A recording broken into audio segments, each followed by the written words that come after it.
Satu, seperti yang Julia bilang, siapapun yang menang. A few moments later. Kang guildnya tadi lu lihat adalah Guildnya Hellcard, nah Rhino counter.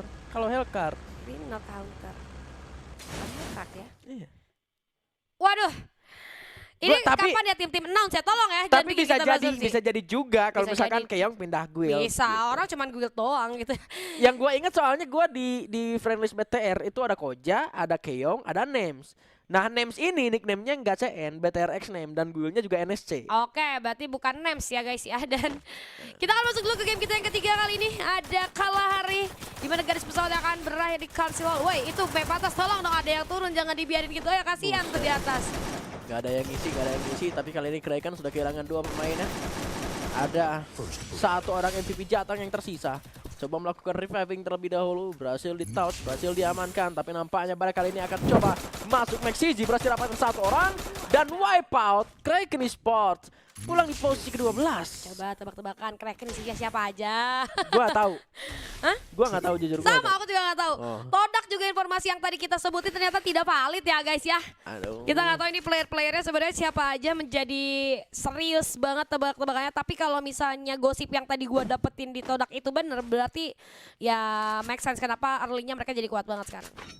Dari apa?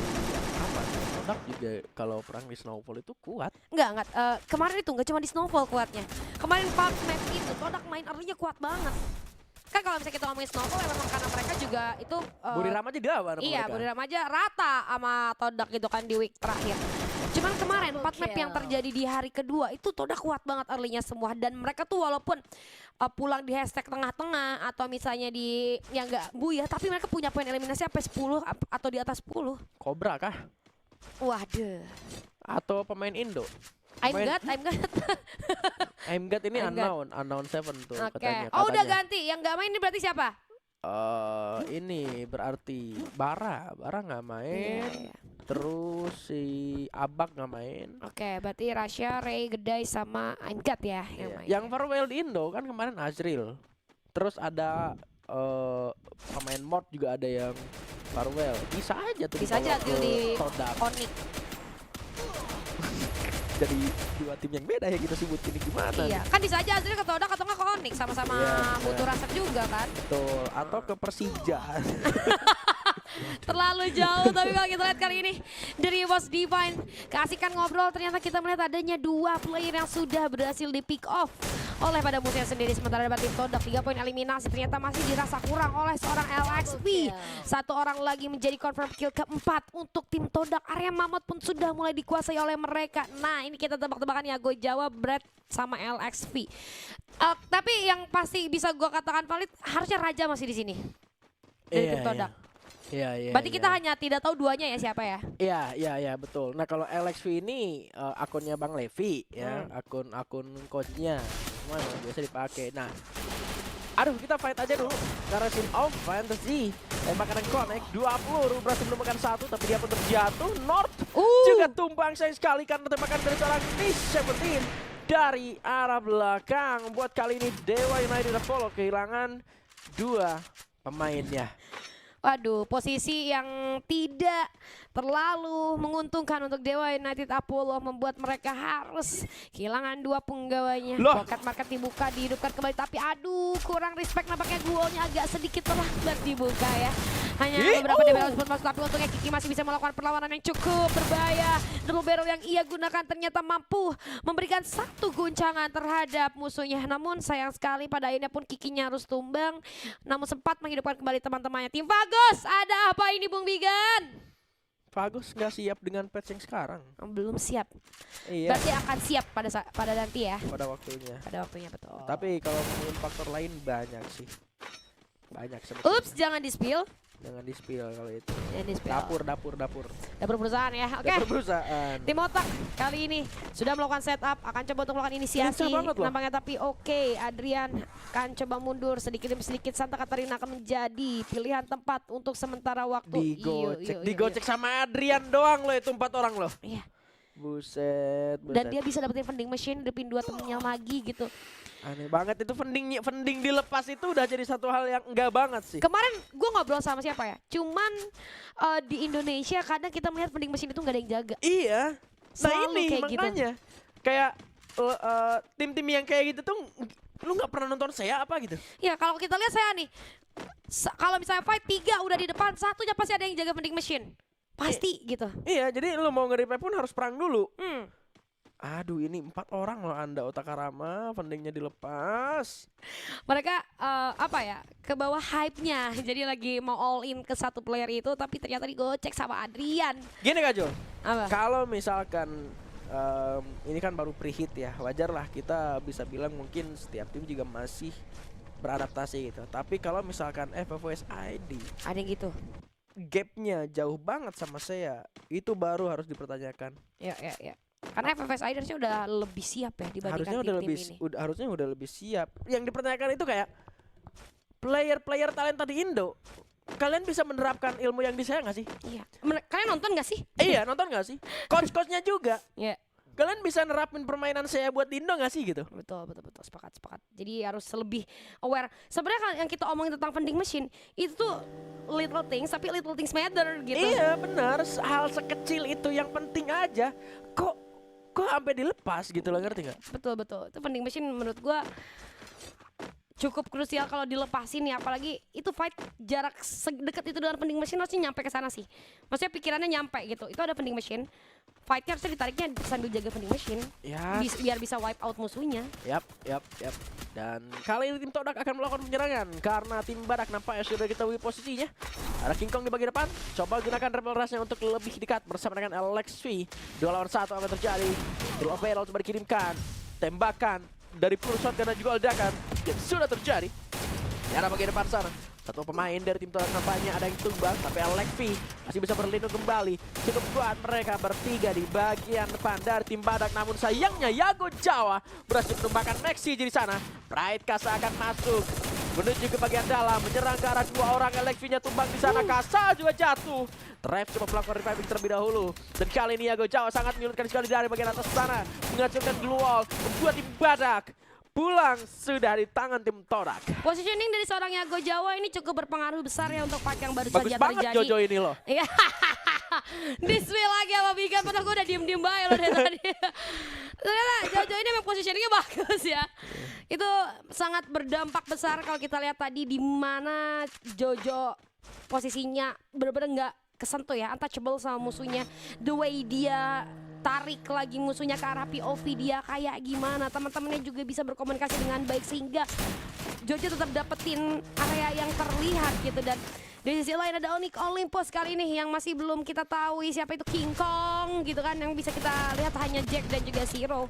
Beberapa tembakan sudah dibuka oleh tim Basking, yaitu ada Ari Julian di Watchtower terpisah. Wah, ini setup yang sangat merugikan bisa gue bilang dari tim Basking. Lu bisa lihat gimana jauhnya, karena kalau misalnya musuhnya nariknya ke Ralping itu nggak dapet tuh POV-nya si Ari Julian ini, susah banget gitu. Nice, kita lihat udah ada 2 player yang tumbang, tapi pembalasan sudah diberikan. 3 player hilang kali ini.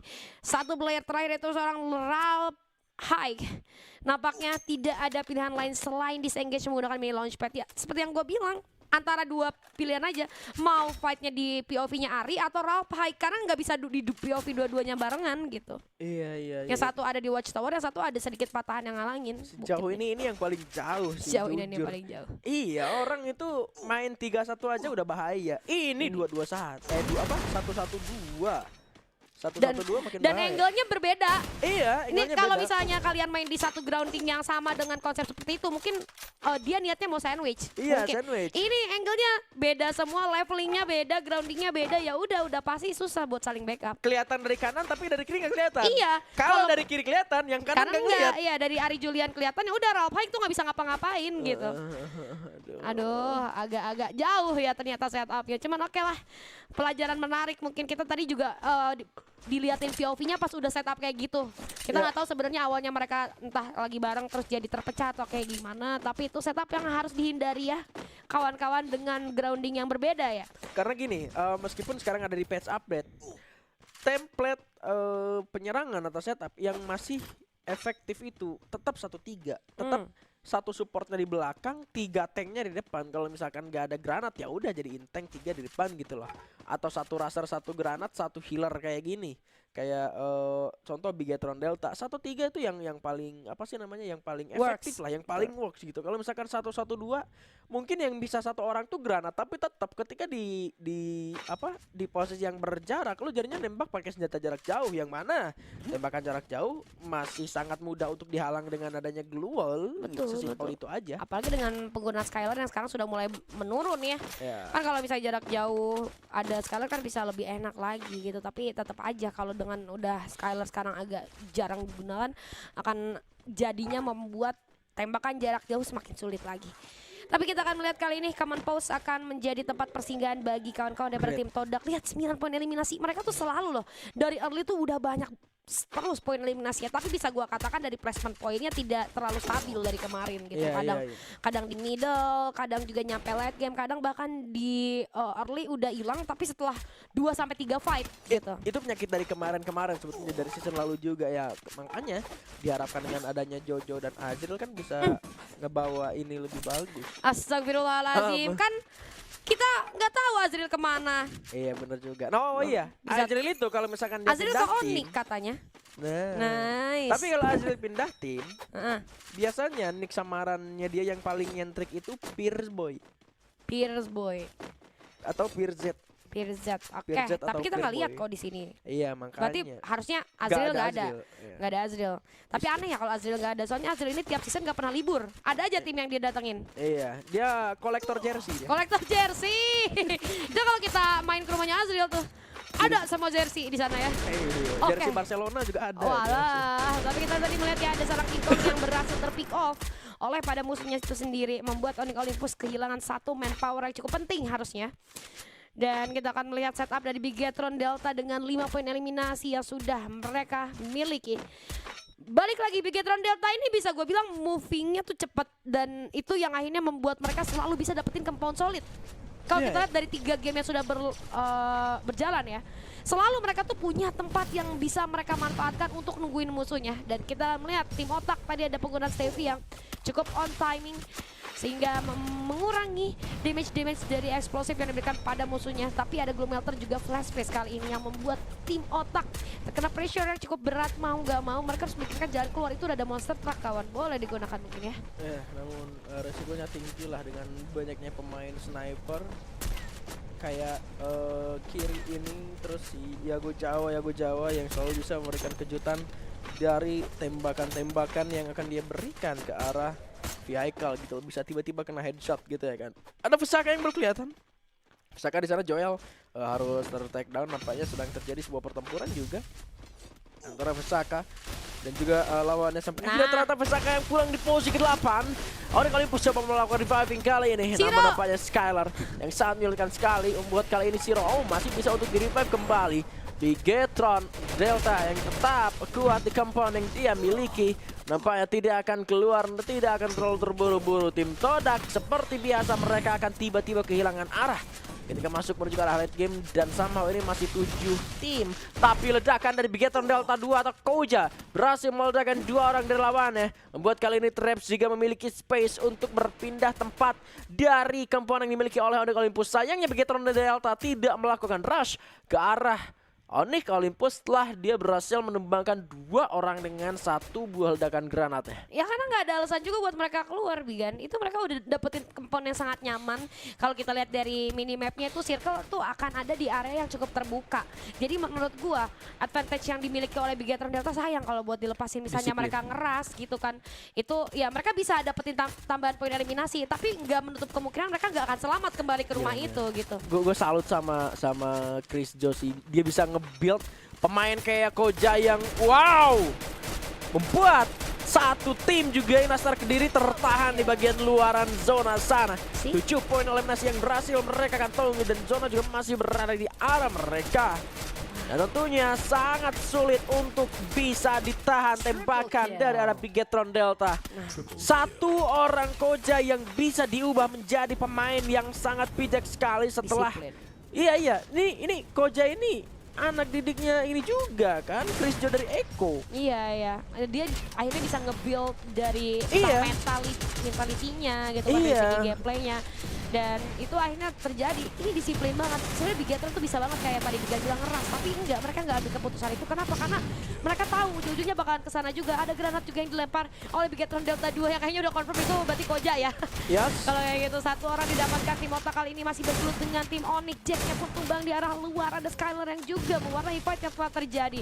Tim Otak kali ini memegang keunggulan, bisa mengupayakan retake compound yang ditempati oleh tim Onyx Olympus. Karena kiri tersisa seorang diri saja, nggak ada jalan keluar sama sekali, nggak punya exit plan dan nggak bisa bertahan, harus tumbang di posisi ke-6. 5 tim tersisa, namun Otak kali ini akan menjadi target incaran dari dua arah sekaligus. Ada di Boss Divine bahkan yang kali ini melakukan spam peluru unknown 7% ke arah depan, coba untuk menahan pergerakan daripada tim Dewa United Apollo yang tidak mendapatkan tempat yang nyaman berada di open field. Bukan kabar yang baik untuk Dewa United Apollo. Otak Karma pun harus tumbang dan menyisakan 3 tim saja kali ini, karena Todak juga menyusul di posisi keempat. Bigan EVOS, Bigetron dan juga Wah, Dewa nice. United Apollo yang tersisa berada di dalam sebuah compound, sementara Dewa United sulit sekali. Akan ada sebuah lemparan granat dari seorang Koja di sana, masih bisa ditahan dengan adanya satu move wall. Skylar sebenarnya kirimkan dari arah EVOS Divine. Kembali adanya Gloom Melter yang membuat pergerakan dari arah Dewa United Apollo terbatas sekali. Padahal ada compound di depannya, tapi dia nggak bakal punya space untuk bisa berlari menuju ke arah sebuah mobil yang berada di depannya. Persis dua tim fokus hanya terhadap Dewa United Apollo, sampai-sampai harus naik loh. Sampai dia harus naik punggung temennya. Itu dia. Kiki berhasil mendapatkan satu orang. Namun nampaknya sebuah MT9 dari Gedai membuat Dewa United harus kandas di posisi ketiga. Aduh, udah Javu. Ini adalah momen yang tadi kejadian ya di game sebelumnya. Ada yang di lantai 2, ada yang di lantai 1 gitu. Dan ini akan menarik ketika Bigetron Delta mungkin turun ke bawah, tapi enggak, ternyata Dewa United Apollo langsung melakukan inisiasi rushing ke arah lantai 2. Dimana di session making sudah mulai dilakukan oleh Bigetron Delta, turun satu player ke area luar. Satu granat dimasak oleh Delta 1 kali ini. Oke, akan dilempar ke arah dalam tapi tidak connect terhadap siapapun. Granat kedua dilempar ke arah atas, tidak connect juga kan ada Stevie yang dibuka. Delta 2 pun tumbang. Kedudukan kali ini diungguli oleh EVOS Divine. 3 player Bigetron Delta menyebar ketiga arah sekaligus menunggu Dewa United turun, tapi naik lagi ke arah atas. Coba untuk berduel, namun sayang sekali Delta 6 pun harus tumbang di sana. Menyisakan satu player saja, ini akan menjadi buaya untuk EVOS Divine. Yes, EVOS Divine berhasil mendapatkan buaya dengan kesabaran mereka terus berada di